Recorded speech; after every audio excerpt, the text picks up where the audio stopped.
కలుగునుగాక. ఆమేన్.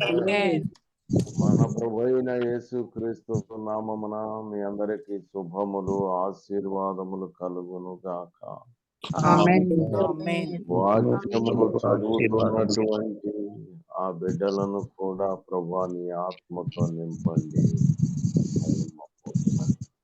యేసు క్రీస్తు ప్రభు నామాన వేడుకొంచు ప్రార్థిస్తున్నాను.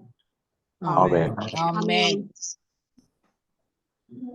ఈ దినమున మనము దైవ గ్రంథములోంచి కొన్ని నిగూఢమైనటువంటి విషయాలు అలాగనే సువార్త,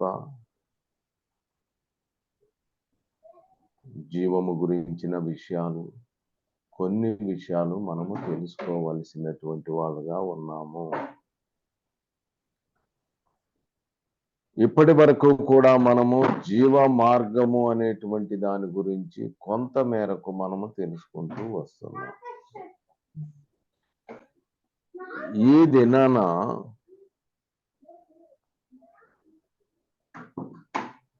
మరలా ఇర్మియా గ్రంథము 21వ అధ్యాయము 8వ వచనాన్ని ఒక్కసారి మరలా చదువుకుందాము.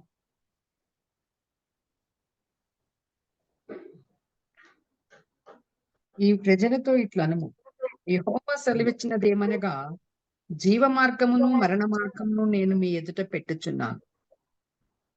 జీవ మార్గమును మరణ మార్గమును ఎక్కడ పెడుతున్నాడు? మీ ఎదుట నీ ఎదుట పెట్టుచున్నాను అన్నాడు.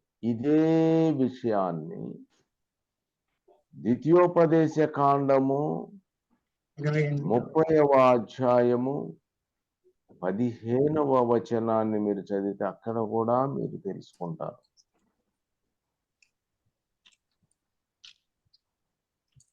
చూడుము, నేడు నేను జీవమును మేలును మరణము. చూడుము, నేడు నేను జీవమును మేలును మేలు ఈ రెండు ఒకటి మరణమును కీడును కీడును నీ ఎదుట నుంచి మీ ఎదుట నుంచి అన్నది. ఇందాక రెండు మార్గాలు చెప్పాడు. జీవ మార్గమును మరణ మార్గము. జీవ మార్గం అన్నాడు, రెండోది మరణ మార్గము అన్నాడు. ఇక్కడికి వచ్చేసరికి జీవ మార్గములో మేలు, జీవము మేలు, మరణ మార్గములో కీడు మరణము కీడు. ఈ రెండు ఇటు ప్రక్క, ఈ రెండు ఇటు ప్రక్క మనకి కనబడుతున్నాయి. ఇప్పుడు సామెతలు 15:24 ఏం చెప్పాడు?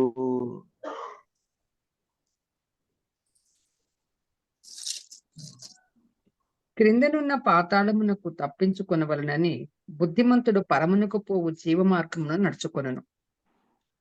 ఎవడట? పాతాళం తప్పించుకోవడం కోసం బుద్ధిమంతుడు బుద్ధిమంతుడైనటువంటి వాడు, బుద్ధిమంతుడు గాని బుద్ధిమంతురాలు గాని ఎవరైనా సరే బుద్ధి కలిగినటువంటి వాళ్ళు పరమునకు పోయే జీవ మార్గమును ఏం చేస్తారు? నడుచుకుంటారు. ఇక్కడ ఒక విషయాన్ని మనము గ్రహించాలి. బుద్ధిమంతులు మనకి మత్తయి సువార్త 25వ అధ్యాయములో 10 మంది కన్యకల గురించి చెప్పబడ్డది. ఈ 10 మందిలో 5గురు ఎలాంటి వాళ్ళు? 5గురు బుద్ధి కలిగినటువంటి వాళ్ళు, 5గురేమో బుద్ధి లేనివారు. బుద్ధి కలిగినటువంటి వాళ్ళైతే బుద్ధి కలిగిన వాళ్ళైతే ఈ మరణ మార్గము అనేది విడిచిపెట్టి జీవ మార్గం పరమునకు పోయేటువంటి ఆ జీవ మార్గమును ఎంచుకుంటారు. దేవునికి మహిమ కలుగును గాక. వీళ్ళల్లో 5గురు బుద్ధి లేనటువంటి వారిని మనము చూస్తూ ఉన్నాము. నేను ఇప్పుడు ఆ సబ్జెక్ట్ కంప్లీట్ గా దానిలోనికి పోవడం లేదు, కానీ ఇప్పుడు ఈ కన్యకలంతా కూడా ఎక్కడికి కొనిపోబడుతున్నారని చెప్పబడింది? 10వ వచనం, సిద్ధపడి 25వ అధ్యాయం, మత్తయి సువార్త 25లో పెండ్లి కుమారుడు వారు కొనబోచుండగా పెండ్లి కుమారుడు వచ్చెను. అప్పుడు సిద్ధపడి ఉన్న వారు అతనితో కూడా పెండ్లి విందుకు లోపలికి పోయిరి. వీళ్ళు ఎక్కడికి వెళ్తున్నారు? పెళ్లి చేసుకోవడానికి పోతున్నారా? పెళ్లి విందుకు వెళ్తారు. ఇక్కడ మీరు గ్రహించాలి, వీళ్ళు పెళ్లి విందుకు పోయేటువంటిది పెండ్లి కుమార్తె అనేది మీరు ఎప్పుడైనా ఆలోచించారా? పెళ్లి విందుకి పెండ్లి కుమార్తెను సపరేట్ గా పెండ్లి విందుకి ఎవరైనా ఇన్వైట్ చేస్తారా? లేదు, అతిథులుగా ఉన్న వాళ్ళు విందుకు వస్తారు. కాబట్టి ఇప్పుడు వీళ్ళు ఎక్కడికి వెళ్ళారు? పెండ్లి విందుకు వెళ్ళారు. పెళ్లి విందుకు వెళ్ళారు. దేవునికి మహిమ కలుగును గాక. వీళ్ళు ఎంతమంది కన్యకలు వెళ్ళారు? 5 వెళ్ళారు. 5గురు పెండ్లి విందుకు పోయారు, విందు కోసం పోయారు. మరి కొరింథీయులకు రాసిన 2వ పత్రిక 11వ అధ్యాయములో 2వ వచనములో ఏముంది? దైవాశక్తి మీ ఎడల ఆసక్తి కలిగి ఉన్నాను, ఎందుకనగా పవిత్రురాలైన కన్యకగాను ఒక్కడే పురుషునికి అనగా క్రీస్తునకు సమర్పింపబలనని మిమ్మును ప్రధానము చేసి తిని గాని. ఆమె చదవమంటారా? ఇక్కడ ఎంతమంది కన్యకలు? ఒకటే కన్యక చూపిస్తుంది. ఇప్పుడు ఏమదేనికి? ఈమె వధువుగా వెళ్తుంది.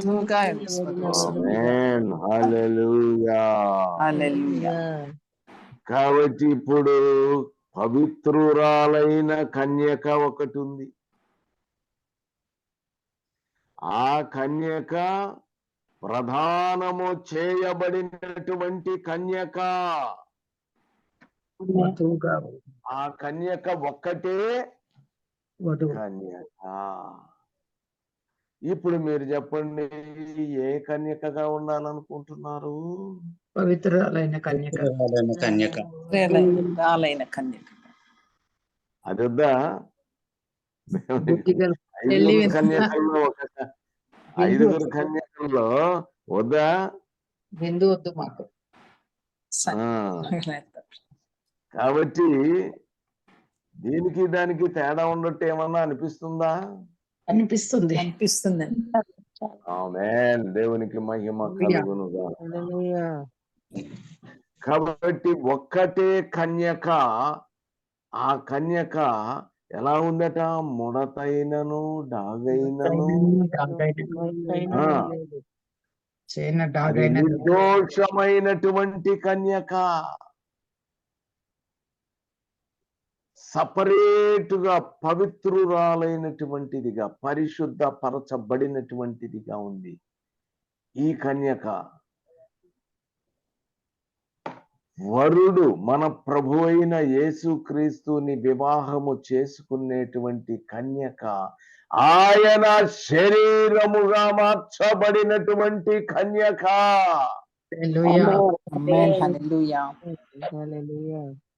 ఈ కన్యకి పెళ్లి విందుకు రమ్మని పిలిచేటువంటి కన్యక కాదు.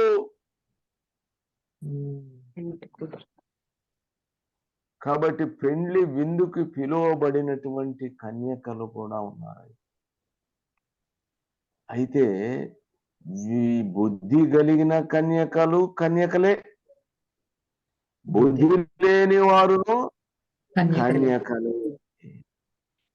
వీళ్ళు ఎంతమంది బుద్ధి లేనోళ్ళు? ఐదుగురు ఐదుగురు ఐదుగురు. సగం సగం. ఆ ఈ ఐదుగురు బుద్ధి లేని కన్యకలు అని చెప్పినప్పుడు వీరు ఎలాంటి క్యారెక్టర్స్ కలిగినటువంటి వాళ్ళు అనేటువంటి విషయాన్ని మీరు గ్రహించాలి. ఇప్పుడు కొలసీలకు రాసిన పత్రిక 3వ అధ్యాయము 5వ వచనం గనక చదివితే, కావున భూమి మీద ఉన్న మీ అవయవములను అనగా లెక్క పెట్టండి, జాగ్రత్తగా లెక్క పెట్టండి. భూమి మీదనున్న మీ మీ అవయవములను అవయవములను మీ అవయవములు అంటే మీ బాడీ అయినా, అవును అవును మీ శరీరమే, మీ శరీరములో ఉన్న అవయవాలు. ఇప్పుడు అవయవాలు ఏమేంటి?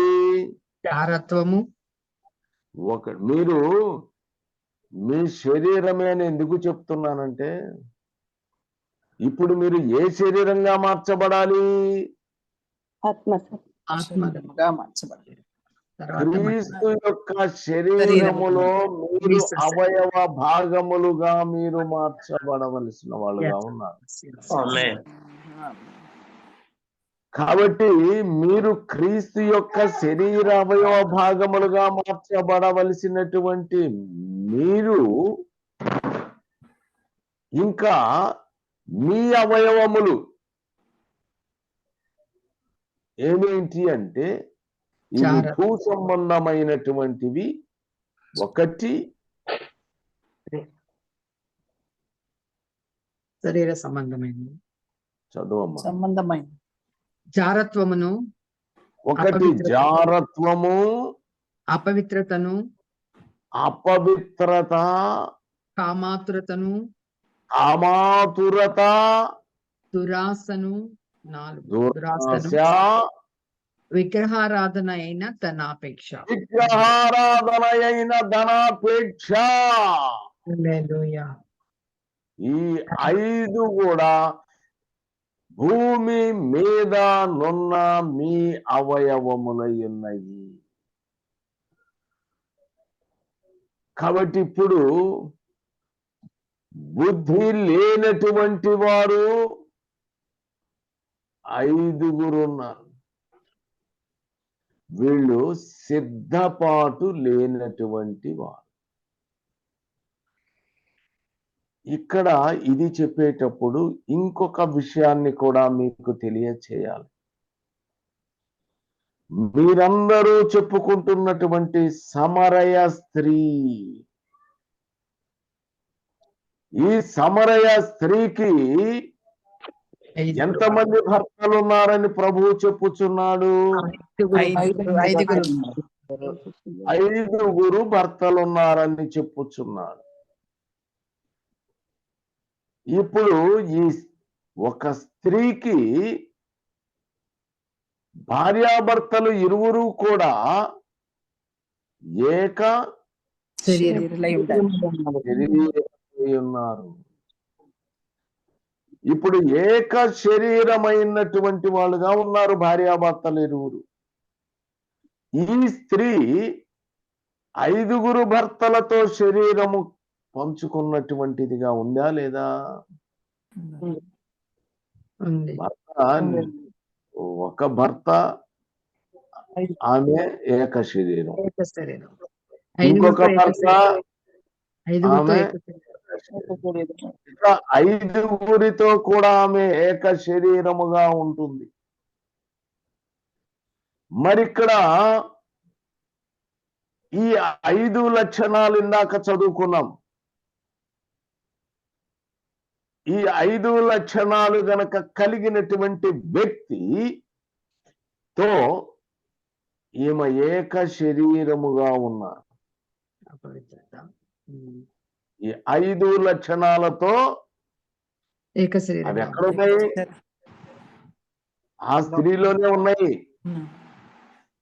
కాబట్టి 5 లక్షణాలు 5 భర్తలుగా కనబడుతున్నారు. వాళ్ళు ఈ వ్యక్తిని పరిపాలన చేస్తున్నారు. భర్త భార్యను ఏలుట,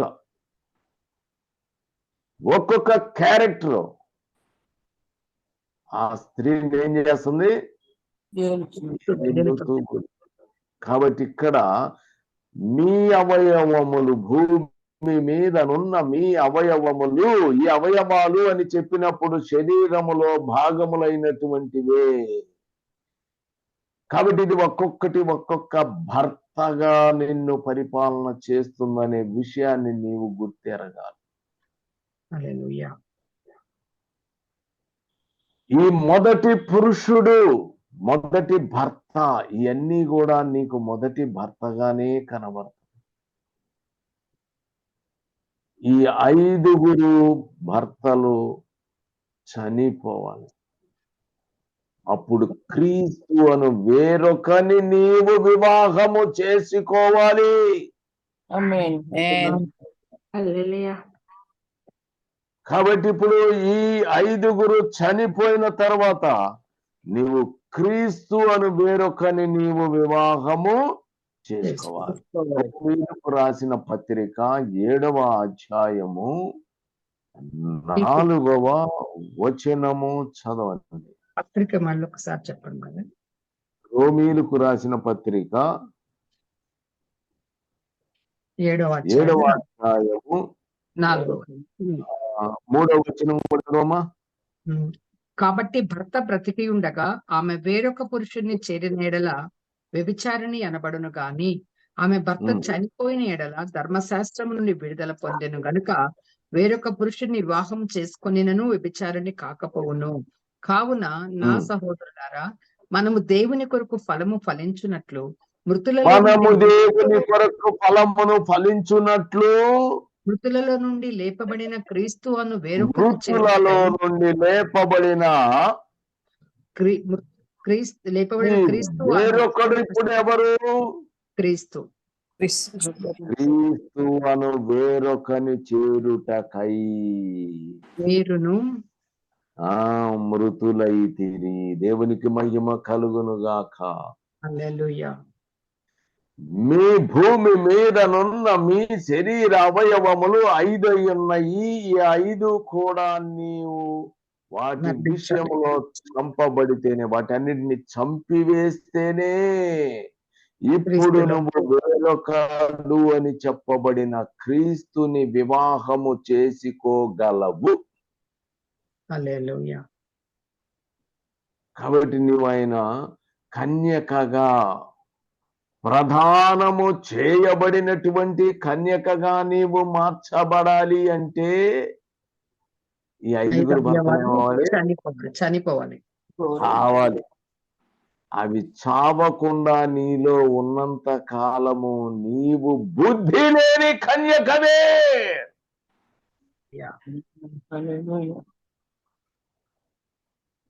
కాబట్టి నీలో సిద్ధపాటు లేదు.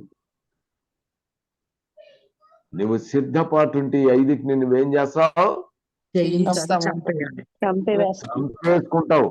వాటిని చంపేసుకుంటే అదే సిద్ధపాటు అంటే ఏంటి? క్యారెక్టర్ని జాగ్రత్తగా మనం వాటన్నిటిని విడిచిపెట్టి ప్రభువు కొరకు మనము ఫలించేటువంటి వాళ్ళంగా సిద్ధపడుట. ఆయన వచ్చినప్పుడు, నిన్ను చూసినప్పుడు ఈ క్యారెక్టర్స్ లో ఏ ఒక్క క్యారెక్టర్ బ్రతికినా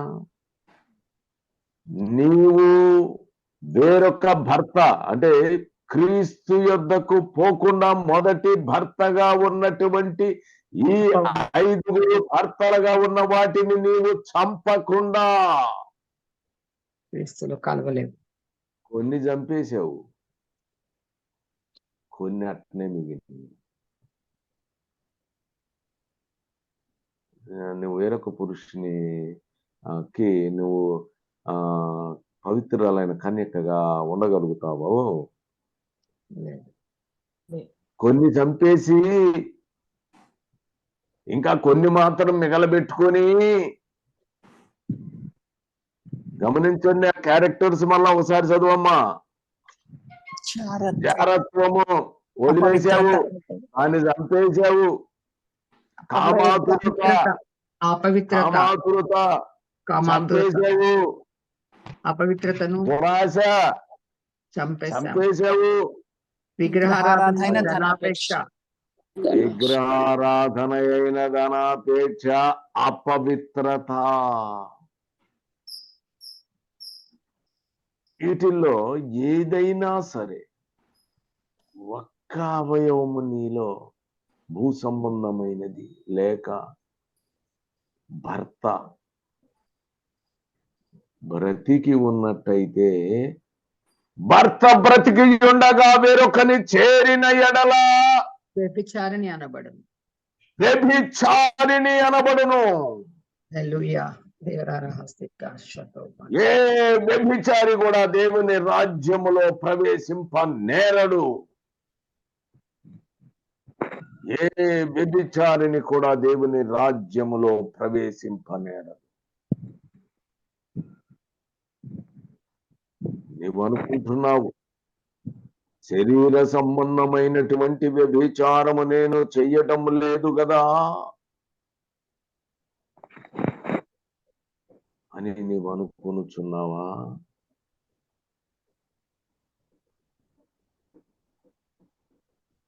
ఈ 5 భర్తలలో ఏ ఒక్క భర్త నీలో బ్రతికి ఉన్నా, నీవు క్రీస్తుని రేత్రి మగులును ప్రార్థన చేసినా, ఉపవాసమున్నా, ఏడ్చి కన్నీరు విడిచినా, నీవు పవిత్రమైన కన్యకగా ఆయనకు ప్రదానము చేయబడవు. గమనించండి క్రీస్తునందు ప్రియ సహోదరి సహోదరులారా, ఇక్కడ సమరయ స్త్రీతో ఆయన మాట చెప్పుచున్నాడు కదా, 5 భర్తలు నీకున్నారు. ఈ 5 భర్తలు కలిగినటువంటి ఆ స్త్రీ సమరయ స్త్రీ. స్త్రీ అనగా జనాంగమైనారు. దాని గురించి నేను వెళ్ళటం లేదు. దేవునికి మహిమ కలుగును గాక. ఇక్కడ ఈ సమరయ అని చెప్పినప్పుడు షోమ్రోను అనేటువంటి దానికి సమరయ అని పేరు. మొదటి రాజుల గ్రంథము 16వ అధ్యాయము 24. చదువు. అతడు షోమ్రోను కొండను 4 మణుగుల వెండికి కొనుక్కుని ఆ కొండ మీద పట్టణం ఒకటి షోమ్రోను అన్న దగ్గర కింద ఫుట్ నోట్ లో ఏముందో చదవండి. ఇంట్లో ఏమీ లేదు సార్. రిఫరెన్స్ బైబిల్లో ఉండదు, మామూలు బైబిల్. షోమ్రోను అని ఫుట్ నోట్ లో సమరయ అని రాయబడింది. కాబట్టి షోమ్రోను అనేటువంటిది ఏర్పాటు చేయబడినటువంటిది 5 జాతులైనటువంటి వాళ్ళని తీసుకొచ్చి అక్కడ పెట్టి, అప్పుడు 5 జాతులకు సంబంధించిన 5 దేవతలను వాళ్ళు పూజలు పునస్కారాలు చేస్తూ ఉన్నటువంటి వాళ్ళుగా ఉన్నారు. అయితే వారు యెహోవా యందు భయభక్తులు కలిగినటువంటి వారుగానే ఉన్నారు. కానీ అన్ని ఆలోచిస్తారు, ఆ విగ్రహములకు, ఆ దేవతలకు పూజలు పునస్కారాలు చేస్తూనే వస్తున్నారు. 2వ రాజులు గ్రంథం 17వ అధ్యాయము 33వ వచనము 41వ వచనాన్ని చదవండి.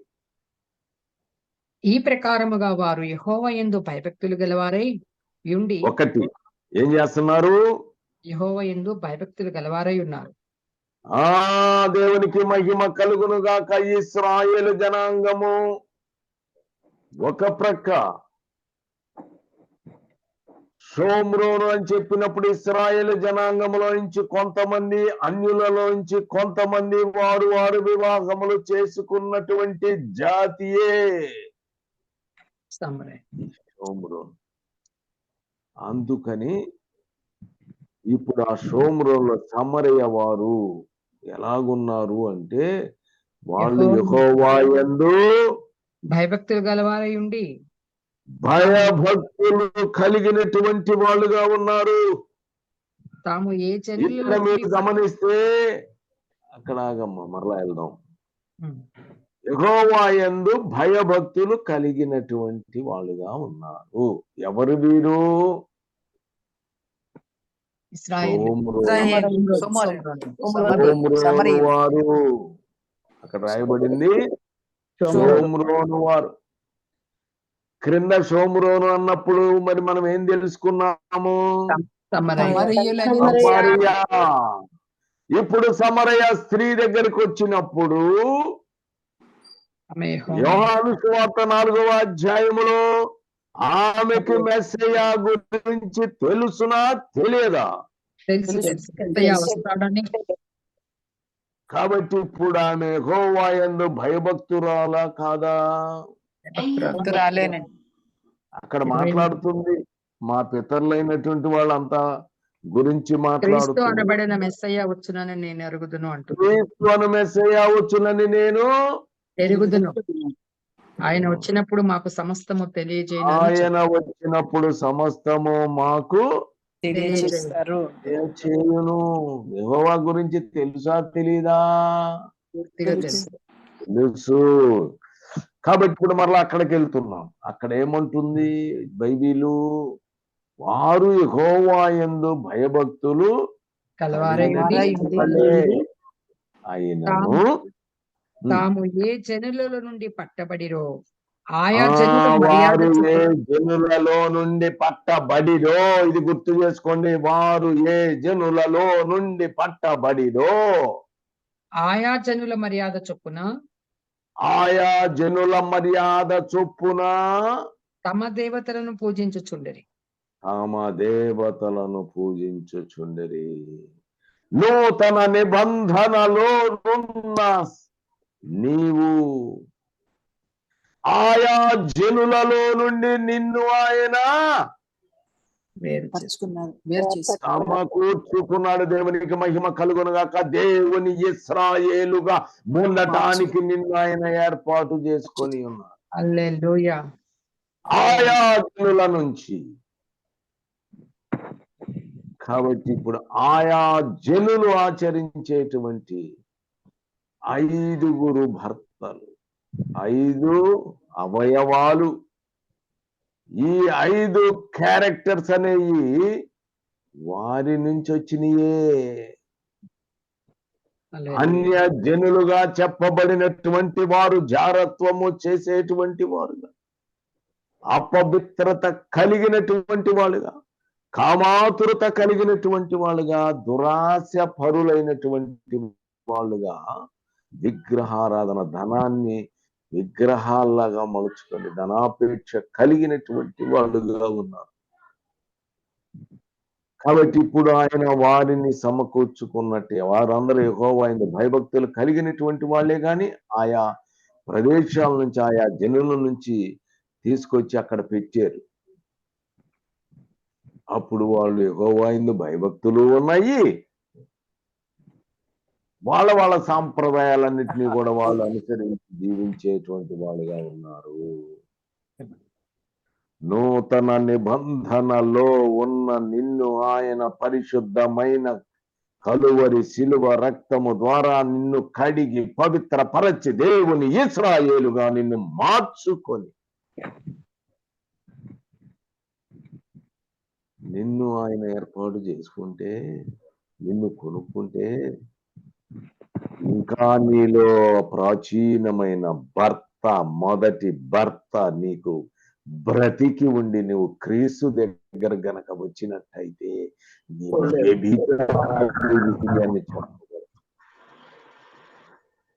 ఎట్లా పవిత్రమైన కన్యకగా మార్చబడతావు? ఆయన వచ్చేది పవిత్రమైన కన్యకను ఆయన తీసుకుపోవడానికి. ప్రదానము చేయబడింది కనుక ప్రదానము చేయబడినటువంటి ఆ కన్యకను తీసుకువెళ్ళి ఆ వివాహము చేసుకోవడానికి ఆయన త్వరగా వచ్చుచున్నాడు. ఏమిటి నీ పరిస్థితి? పరిశీలించుకుంటున్నావా? ఈ 5 ఏదైనా భర్తగా మిగిలి ఉన్నాడా? క్రీస్తునందు ప్రియ సహోదరి సహోదరుడా, పరిశీలన చేసుకో. ఇంకా ఎవరైనా మిగిలి ఉంటే వాణ్ణి కూడా చంపేయి. క్రీస్తు కొరకు ఫలము ఫలించు. ఆ వేరొకడు అని చెప్పబడిన క్రీస్తు త్వరగా రాబోచున్నాడని నీకు తెలుసు. దేవునికి మహిమ కలుగును గాక. ఆమేన్. ఆ కన్యకల్లో 5 కన్యకల్లో ఉండాలనుకున్నావా? మంచిదే. ఆ సమయం వరకు నువ్వు వెయిట్ చేయాల్సి వస్తుంది. నువ్వు శ్రమలను అనుభవించవలసిన పరిస్థితి కూడా నీకు కలుగుతుంది. శ్రమల గుండా నువ్వు వెళ్ళవలసినటువంటి పరిస్థితి నీకు కలుగుతుంది. నీవు పెండ్లి విందుకు మాత్రమే పోగలుగుతున్నావు. ఆయన భార్యగా ప్రధానము చేయబడినటువంటి వ్యక్తిగా నీవు పోలేవు. కాబట్టి క్రీస్తునందు ప్రియ సహోదరి సహోదరుడా, పరమునకు పోవు మార్గము జీవ మార్గమై ఉన్నది. ఆయన పరము నుండి రాబోచున్నాడు. ఆయన వచ్చినప్పుడు మడతైన డాగైన కల్మషమైన ఎలాంటిది ఏమైనా లేకుండా నిర్దోషమైన పవిత్రమైన పరిశుద్ధమైన పరిశుద్ధపరచబడిన ఆయన రక్తంతో కడుగబడిన ఆత్మతో పరిశుద్ధపరచబడిన వాక్యముతో ఉదక స్నానము చేయబడిన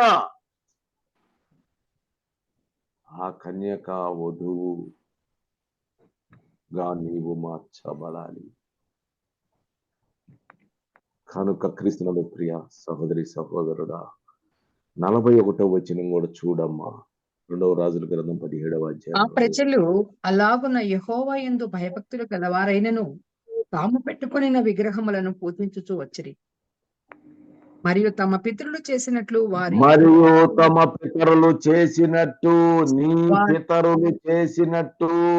నీవు అన్య జనాంగము నుంచి ఆయన నిన్ను కొనుక్కున్నాడు. కానీ నీవు నీ పితరులు చేసినట్టు, గుర్తుపెట్టుకోండి, నీవు నీ పితరులు చేసినట్టు నీ ఇంటి వారును వారి ఇంటి వారును వారి సంతతి వారును నేటి వరకు వారి సంతతి వారును నేటి వరకు చేయుచున్నారు. గమనించారా? నేటి వరకు అంటే ఇప్పుడు కూడా కంటిన్యూ అవుతుంది, కంటిన్యూ చేస్తున్నాను. కాబట్టి క్రీస్తునందు ప్రియ సహోదరి సహోదరులారా, ఆయన పరిశుద్ధమైన కలువరి శిలువ రక్తం ద్వారా నిన్ను విమోచించాడు, నిన్ను కొనుక్కున్నాడు. కాబట్టి నీవు నీ పితరులు చేసినట్టుగా నీవు చేయకూడదు. నీ పితరులు నీ ఇంటి వారు ఇంకా మారు మనసు లేనటువంటి వారుగా ఉన్నటువంటి వారు, వారు వాటిని అనుసరించి జీవించేవాడున్నారు. అమ్మ, యేసు ప్రభువుని నమ్ముకోండి అమ్మా, మేము యేసు ప్రభు ఫోటో కూడా పెట్టుకున్నామండి, యేసు ప్రభువుని కూడా ఆరాధిస్తామండి అని చెప్పే స్థితిలో ఉన్నారు. క్రీస్తునందు ప్రియ సహోదరి సహోదరులారా, గ్రహించండి. ఆయన ఫోటో కూడా వాళ్ళ ఫోటోలు పక్కన చేర్చి అందరితో పాటు అందరికి దండం పెడుతూ వచ్చేసేసి శుభ్రంగా ఆయనకు కూడా ఒక దండం పెట్టేసేటువంటి వాళ్ళు, యెహోవా యందు భయభక్తులు కలిగినటువంటి వారుగా ఉన్నా కూడా వారు వారి వారి దేవతలను అనుసరించి జీవించే వాళ్ళుగానే ఉన్నారు. కాబట్టి నీ ఇంటి వారు నీ పితరులు అనుసరించినట్టుగా అనుసరిస్తున్నారు. నీవైతే ఆ ఇంటిలో నుంచి బయటకి రా, అనగా నీ హృదయము కంప్లీట్ గా ప్రభువు వైపుకి త్రిప్పుకో. నీ మనస్సు ప్రభువు వైపుకి త్రిప్పుకోవాలి. నీ హృదయములో క్రీస్తుని ప్రభువుగా ప్రతిష్ట చేసుకోవాలి. ఆయనే నీకు భర్తగా నిన్ను ఏలాలి. ఆ వేరొక పురుషుడు అని చెప్పబడిన క్రీస్తు నిన్ను పరిపాలించాలి. నీవు ఆయనకు భార్యవి, దేవునికి మహిమ కలుగును గాక. భార్యగా మార్చబడాలి నీవు. దేవునికి మహిమ కలుగును గాక. ఆమేన్. Amen. Hallelujah. కాబట్టి ఇప్పుడు నీవు నీ ఎదుట నుంచబడిన 2 మార్గములలో జీవ మార్గమును నీవు ఎంచుకుంటే నీవు బుద్ధి కలిగినటువంటి వ్యక్తిగా ఉంటావు. బుద్ధి కలిగినటువంటి కన్యకగానైనా నీవు మార్చబడాలి. ఒకవేళ నీవు పవిత్రమైన ప్రధానము చేయబడిన కన్యకగా గనక లేని పక్షములో నువ్వు కనీసము బుద్ధి కలిగినటువంటి కన్యకగానన్నా నీవు మార్చబడాలి. కానీ బుద్ధి లేని కన్యకగా మాత్రము నీవు ఉండకూడదు. ఎందుకు ఇక్కడ కన్యక అని చెప్తున్నానంటే, ఈ వ్యక్తి బుద్ధి లేదు, సిద్ధపాటు లేదు, కానీ యెహోవా యందు భయభక్తులు కలిగినటువంటిదే. యెహోవా యందు భయభక్తులు కలిగి ఉన్నారు. కలిగినటువంటిదే. యేసుక్రీస్తు ప్రభువు నామమునందు విశ్వాసం ఉంచిందే. యేసుక్రీస్తు ప్రభువు నామమునందు విశ్వాసం ఉంచి రక్షణ అనేటువంటి మార్గములో కూడా అడుగుపెట్టిందే. నీతి మార్గములో కూడా అడుగుపెట్టినటువంటిదిగానే ఉంది. హల్లెలూయా. కాబట్టి ఇప్పుడు కన్యకగానే ఉంది. గమనించండి, వస్తుంది బాగానే, కన్యకగా తయారవుతుంది. నీతి మార్గములోనికి కూడా ప్రవేశించినటువంటిది వెనక్కి తీసింది. నా ఎదుట నీతిమంతు, నా ఎదుట అన్నప్పుడు ఆయన నిన్ను నీ దగ్గరే ఉన్నాడు. నీతిమంతుల మీద ఆయన కన్ను దృష్టి, ఆయన చెవులను మాట్లాడేది వింటుంది. కాబట్టి నా ఎదుట నీతిమంతుడైన వాడు వెనుక తీసిన ఎడల అతని నాకు సంతోషం లేదు. దేవునికి మహిమ కలుగును. ఆత్మను దుఃఖపరచకుడి, ఆత్మను ఆర్పకుడి. కాబట్టి బుద్ధి లేనటువంటిది కూడా కన్యకే. దానికి బుద్ధి ఎందుకు లేదంటే, 5 భర్తల్లో అన్నిటినీ చంపేయాలని ప్రభువు చెప్తుంటే కొన్నిటిని చంపేసింది. నీతి మార్గంలో నడుస్తానే ఉంది, కొన్నిటిని చంపేసింది, ఇంకా కొన్ని మిగిలిపోయింది. ఒక్కటి బ్రతికినా చాలు కదా. కాబట్టి ఆ ఒక్కటి బ్రతికున్నప్పుడు ఆ భర్త నీకు బ్రతికే ఉన్నాడు కదా. ఆ భర్త బ్రతికి ఉన్నప్పుడు నీవెట్లా పవిత్రమైన కన్యకగా వేరొకడైన క్రీస్తుని నువ్వు ఎలా చేరుకుంటావు?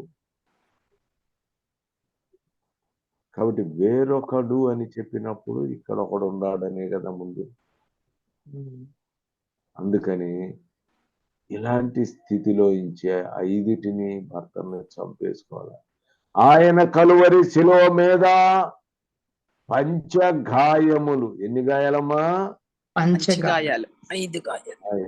ఏమేంటి 5 చెప్పండి? 2 చేతుల్లో మేకులు, కాళ్ళలో కడుపులో చేతులు 1, 2, కాళ్ళు 1, 3 ముళ్ళ కిరీటము, ముళ్ళతో కాళ్ళ మీద 1, ప్రక్కలో బల్లెపు పొరబారింది, రక్తము కారుతుంది. దేవునికి మహిమ కలుగును. 5 గాయముల నుంచి స్రవించిన రక్త రుధిర ధారల చేత నీవు కడుగబడి 5 భర్తలను చంపేయి. కన్యకగా మారాలి, పవిత్ర. అప్పుడు నీవు పవిత్రమైన కన్యకగా మార్చబడతావు. దేవునికి మహిమ కలుగునుగాక. ఆమేన్. అందుకని Amen. Hallelujah. బుద్ధిమంతుడైనటువంటి వాడు పరమునకు పోయేటువంటి జీవ మార్గాన్ని ఎన్నుకొని వీటన్నిటినీ చంపేసుకుంటా ఆ మార్గంలో పరమునకు చేరి ఆ పరమునకు రానయ్యున్న క్రీస్తు యేసుతో కలిసి మనము జీవించేటువంటి వాళ్ళుగా ఉండబోతున్నాము. నిత్య జీవమును మనం పొందుకోబోయేటువంటి వాళ్ళుగా ఉన్నాము. అందుకు దేవునికి స్తోత్రము కలుగునుగాక. హల్లెలూయా. దేవునికి Amen. స్తోత్రం. బుద్ధి లేనటువంటి వాళ్ళు చివరికి ఎక్కడికి వెళ్తారట? మరణ మార్గములో. ఎందుకంటే ఈ భర్త ఏమో బతికున్నాడు, వాళ్ళేమో ప్రభుని కూడా నమ్ముకున్నారు. ఇప్పుడు వాళ్ళు ఏమని పిలుస్తారట? వ్యభిచారిణి. ఆమేన్, హల్లెలూయా. వాళ్ళు వ్యభిచారులు అని పిలువబడుతున్నారు. కాబట్టి వ్యభిచారులు అని చెప్పినప్పుడు వాళ్ళ మార్గం ఏమిటి? మరణ మార్గం. మార్గమే. మరణ మార్గమే. ఈ మరణ మార్గము గుండా వాళ్ళు ఎక్కడికి పోతారు అంటే పాతాళమునకు పోతారు. పాతాళము నుంచి తీర్పుకి, ఆ తర్వాత అగ్నిగంధక. అది తర్వాత వారు అగ్నిగంధక. అగ్ని గంధకములతో మండుగుండంలో పాలు పొందుతారు. ఎట్టి మరణ మార్గము నుంచి నిన్ను విమోచించటానికే ఆయన మరణించాడు. ఆయన మరణించాడు. ఆయన ప్రాణము మన కొరకు ఇచ్చాడు. అదేన దేవుడు జీవమును మేలును నీ ఎదుట ఉంచాను. ఎవరి జీవము నీ ఎదుట ఉంచాను అని తండ్రి అయిన దేవుడు సెలవిచ్చాడు. కుమారుడు ఆ జీవ మార్గాన్ని నీ ఎదుట ఉంచాడు. ఆ జీవ మార్గములో నువ్వు ప్రయాణం చేస్తే మేలు ఉంది, మేలు కలుగు. నీకు మేలు కలుగుతుంది. అందుకని ఆ జీవము ఆయన ప్రియ కుమారుడైన యేసుక్రీస్తులోనే ఉన్నది. యోహాను సువార్త మొదటి యోహాను రాసిన పత్రికలో 5వ అధ్యాయము 11వ వచనము చూడండి. దేవుడు మనకు నిత్య జీవము దయచేసెను. ఈ జీవము ఆయన కుమారుని యందున్నది. ఈ జీవము ఆయన కుమారుని యందున్నది. దేవుని కుమారుని అంగీకరించువాడు జీవము గలవాడు. దేవుని కుమారుని అంగీకరింపని వాడు జీవము లేనివాడే. ఆమేన్, హల్లెలూయా, హల్లెలూయా. కాబట్టి ఇప్పుడు నీ ఎదుట ఉంచి ఉన్నాను, జీవాన్ని నీ ఎదుట ఉంచాను. అంతకు ముందు జీవం ఉన్నటువంటి వాళ్ళకి ఈ మాట చెప్పాల్సిన అవసరం ఉందా? లేదు. జీవాన్ని నీ ఎదుట ఉంచాను అంటే అప్పటి వరకు వాళ్ళంతా కూడా జీవము లేనటువంటి వారే, మరణించినటువంటి వాళ్ళే, మరణ మార్గములో ప్రయాణము చేస్తున్నటువంటి వాళ్ళే. అందుకే ద్వితీయోపదేశ కాండంలోనే 20వ వచనం చెప్తున్నాడు. ఎంత కృప కలిగిన దేవుడు అండి, దేవుడు జాలి కలిగిన దేవుడు, ప్రేమ కలిగిన దేవుడు. ఆయన ఏమంటున్నాడంటే, మీరు జీవమును కోరుకొనుడి, ఆయనను ప్రేమించాలి, ఆయనను హత్తుకున్నట్లు ఆయనను హత్తుకోవాలి, జీవమును కోరు.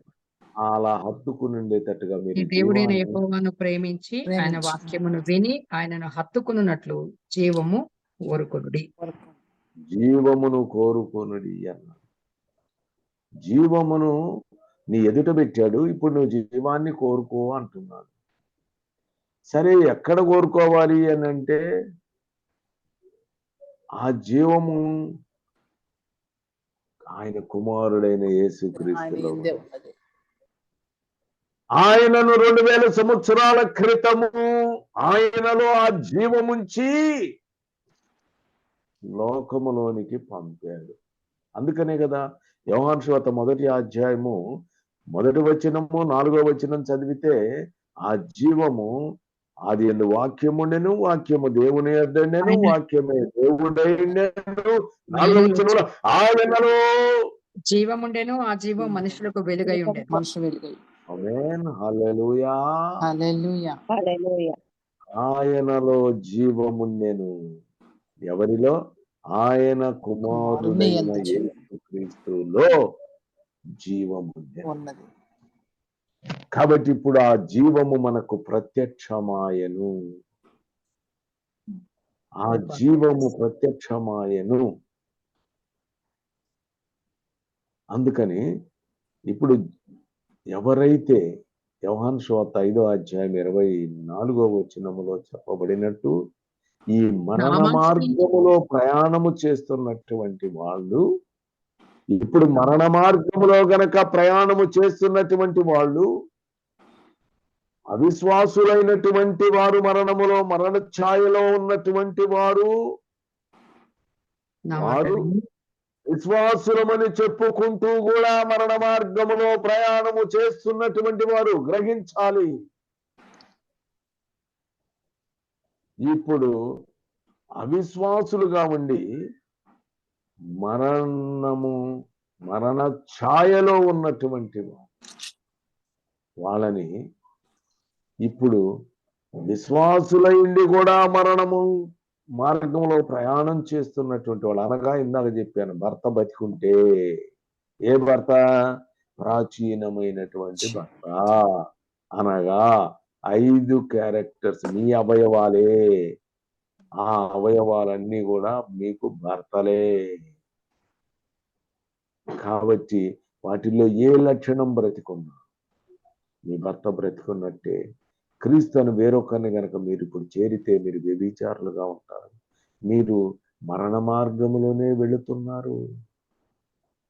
పాతాళానికి వెళ్ళి తీర్పుకెళ్ళి అగ్ని గంధకాలు మండుగుండంలో పాలు పొందేటువంటి పరిస్థితి అక్కడ కనబడుతూ ఉంది.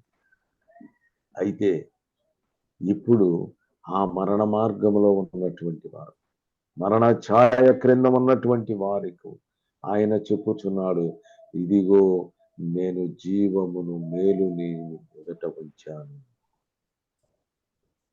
నీ ఎదుట ఉంచాను, కాబట్టి నీవు జీవమును కోరుకో అని చెప్పి ఆయన ప్రియ కుమారునిలో ఆ జీవము ఉంచి నీ వద్దకు పంపాడు. ఆయన నీ ఎదుటనున్నాడు. ఇప్పుడు ఎక్కడున్నాడు ఆయన అంటే నీ ఎదుటనున్నాడు. అమ్మా, ఇప్పుడు మీ ఎదుట మీ బైబిళ్ళు ఉన్నాయా? ఉన్నాయి. ఉన్నాయండి. ఉన్నాయి. ఎంత మంది దగ్గర దేవుని వాక్యం ఉన్నది? ఉన్నాయండి. వాళ్ళందరూ దేవునికి స్తోత్రము చెల్లించండి. నా హల్లెలూయా. వాక్యము. స్తోత్రం. హల్లెలూయా. హల్లెలూయా. కాబట్టి ఆ వాక్యమే కదా శరీరధారి అయి కృపా సత్య సంపూర్ణుడుగా విశ్వాస సంబంధమైన నీతి క్రీస్తుని పరలోకానికి వెళ్ళి ఎవరి కిందకు తీసుకొస్తారు? పాతాళం నుంచి ఎవడు పైకి తీసుకొస్తాడని నీ హృదయంలో అనుకోవద్దు. అది నీ వాక్యము నీ ఎదుటను, నీ నోటను, నీ హృదయము ప్రకటించు విశ్వాస వాక్యమే. హల్లెలూయా. హల్లెలూయా. కాబట్టి ఆ వాక్యములో జీవమున్నది. ఎవరైతే వాక్యాన్ని వింటున్నారో, వాక్యాన్ని అనుసరించి జీవిస్తారో,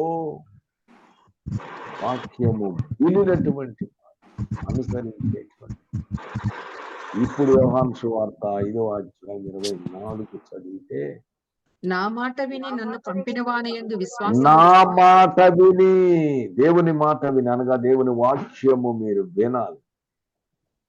విని నన్ను పంపిన వాని యందు, నన్ను పంపిన వాని యందు తండ్రి ఆయన జీవమును మేలును మీకు మీ ఎదుట ఉంచానని చెప్పిన ఆయన ఆ జీవమును ఆయన కుమారుని నుంచి మన యొద్దకు పంపినటువంటి ఆయన. ఆయన సర్వశక్తి కలిగినటువంటి దేవుడు. భూమి ఆకాశ మహాకాశములన్న సమస్తమును సృజించిన సృష్టికర్త అయిన దేవుడు నిన్ను సృజించి నిర్మించినటువంటి వాడు, ఆయన నిన్ను జీవముని ఎదుట ఉంచారు. జీవమును కోరుకోమని చెప్పిన దేవుడు ఇప్పుడు అంటున్నాడు, ప్రభు అయిన యేసుక్రీస్తు నా మాట విని అని చెప్పుచున్నాడు. నా మాట విని అన్నప్పుడు మాటలాడునటువంటి వాడిని నేను కాదు, నా తండ్రి నాలో నుండి మాటలాడుచున్నాడు. కాబట్టి తండ్రి అయినటువంటి దేవుడే మాట్లాడుతున్నాడు. తండ్రి అయిన దేవుడే వాని యందు జీవముంచాడు. ఇప్పుడు మరణ మార్గములో ఉన్నవారు, మరణ ఛాయలలో ఉన్నవారు, వాళ్ళు ఇప్పుడు 5:24 ప్రకారంగా నా మాట విని నన్ను పంపిన వాని విశ్వాసముంచిన వాడు నిత్య జీవము కలిగినటువంటి వాడు. వాడు ఇక్కడ జాగ్రత్తగా చదవండి. వాడు తీర్పులోనికి రాక మరణములో నుండి జీవములోనికి రాక మరణములో నుండి జీవములోనికి దాటి ఉన్నాడు. ఆమేన్, హల్లెలూయా. మరణములో నుంచి జీవ మార్గములోనికి అడుగు పెడుతున్నావు. మరణ బలము కలిగిన వాడు ఒకడు ఉండేను, వాడు అపవాది. రోమిలకు రాసిన టైం లేదమ్మా. రోమిలు రాసిన పత్రిక 5వ అధ్యాయం 12వ వచనము 19వ వచనం గనక మీరు చదివితే, ఒక్కని అవిధేయత ద్వారా పాపం వచ్చింది, పాపము ద్వారా మరణం వచ్చింది. కాబట్టి మరణ బలం అపవాది స్వాధీనములోకి వెళ్ళిపోయింది. అందుకనే ఇప్పుడు ఆయన మీరు జీవమును కోరుకోండి అంటున్నాడు. మరణ బలము కలిగిన అపవాదిని ఇప్పుడు ఆయన మరణము ద్వారానే జయించి నాశనము చేసి ఇప్పుడు తాళపు చెవులో ఆయన స్వాధీనపరుచుకొని ఉన్నాడు. ఇప్పుడు జీవము అనేటువంటి మార్గాన్ని ఆయన ఏర్పాటు చేశారు. కాబట్టి ఇప్పుడు ఆటోమేటిక్ గా ఇప్పుడు మరణ బలం కలిగినోడు నాశనం అయిపోయాడు కదా. కాబట్టి ఇప్పుడు మరణ బలములో ఉన్నటువంటి వాళ్ళు, మరణ ఛాయలో ఉన్నటువంటి వాళ్ళు అందరూ కూడా ఆయనను పంపిన వాని యందు, అనగా తండ్రి అయిన దేవుని యందు, కుమారుడైన యేసుక్రీస్తు నందు విశ్వాసముంచినట్లయితే ఇక మరణము గురించి భయపడాల్సిన అవసరం లేదు. మరణములో నుంచి ఎక్కడికి దాటి జీవములో దేవునికి మహిమ కలుగును గాక. నిన్ను జీవములోనికి తీసుకురావటానికే, నిన్ను ఆ మరణము నుంచి విడిపించటానికే, ఆ మరణ మార్గములో పోతున్న నిన్ను విడిపించి విమోచించి జీవ మార్గంలోనికి తీసుకురావటానికే ఆయన కల్వరి శిలువ మీద వ్రేలాడాడు. ఆ మరణ బలం గల వాణిని నాశనము చేయటానికే కల్వరి శిలువ మీద వ్రేలాడి మరణించాడు. అందుకని ఆయన ఒకటి రక్తము చిందించాడు, రెండవది ఆయన మరణించాడు. మరణించినప్పుడేమో మరణ బలం కలిగిన అపవాదిని మరణము ద్వారా నాశనము చేసేసాడు. ఆయన రక్తము చిందించుట వలన ఇప్పుడు నిన్ను కంప్లీట్ గా మరణానికి కారణం ఏంటి? పాపము. కాబట్టి రక్తాపరాధము. కాబట్టి ఆ పాపములు ఎర్రగా ఉన్నను అవన్నీ కూడా కలగా చేయబడటానికి ఆయన పరిశుద్ధమైన రక్తాన్ని కలువరి శిలువచ్చాడు.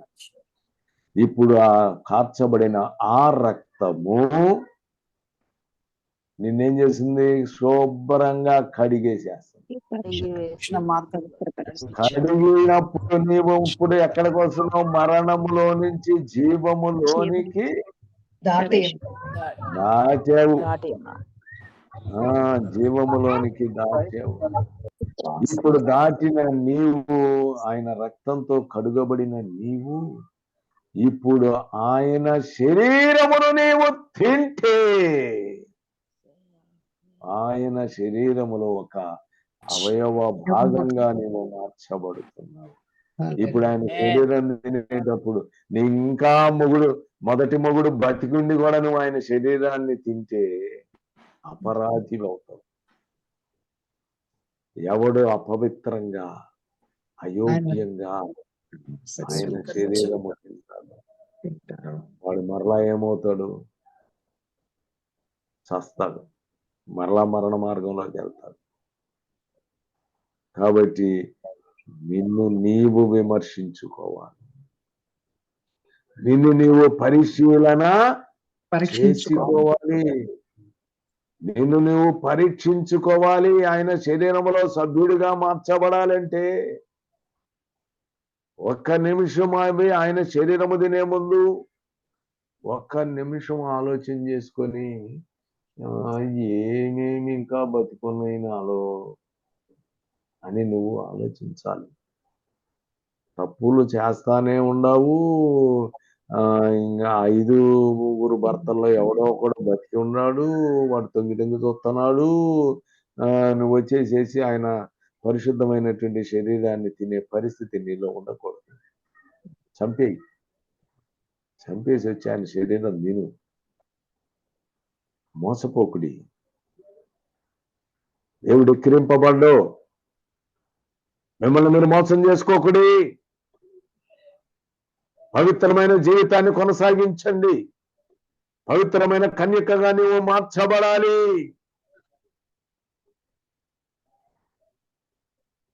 నీవు పవిత్రమైన కన్యకగా మార్చబడాలంటే నీకు జీవ మార్గాన్ని ఆయన ఏర్పాటు చేశాడు. ఆ మార్గములో నువ్వు ప్రయాణం చేయి,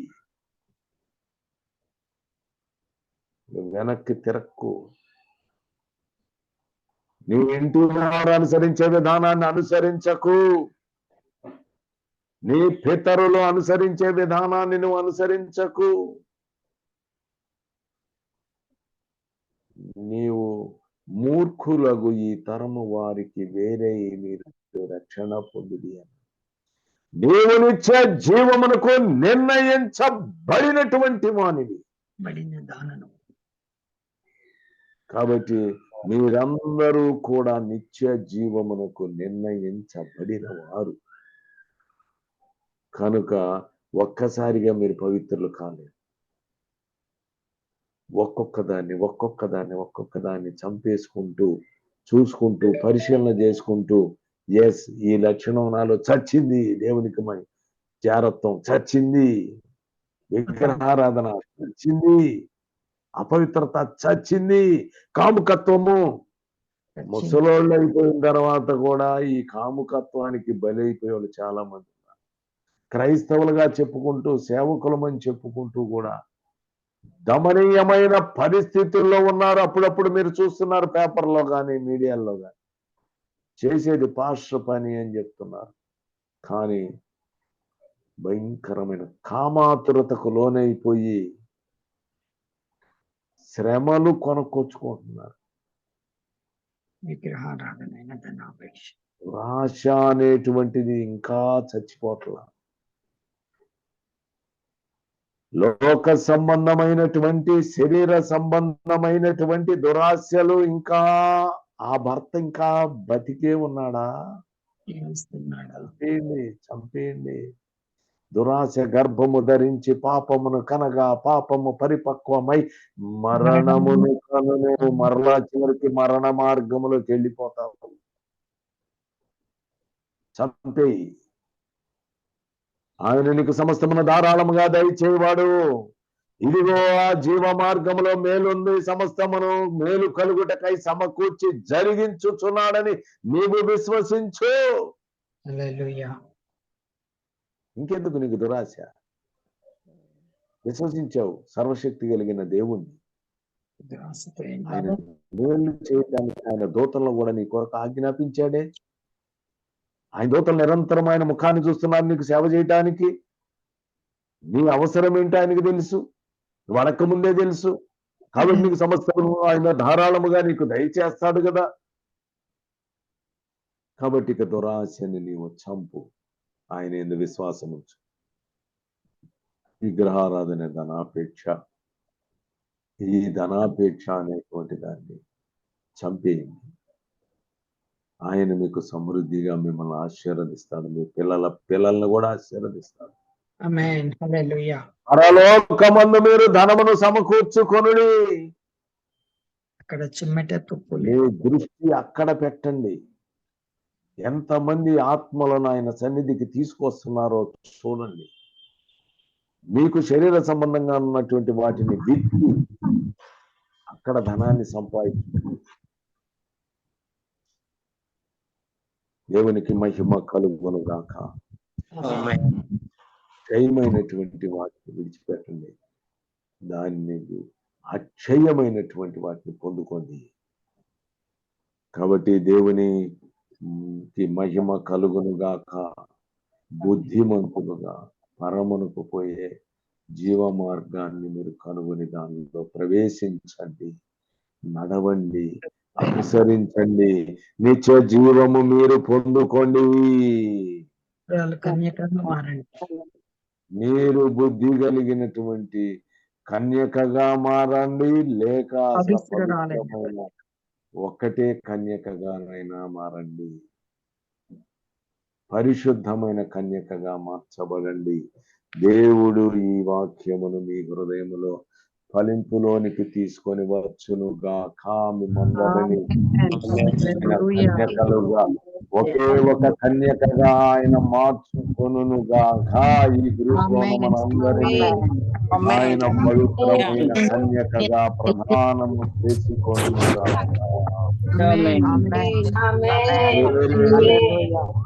వేరే మన కలిగిన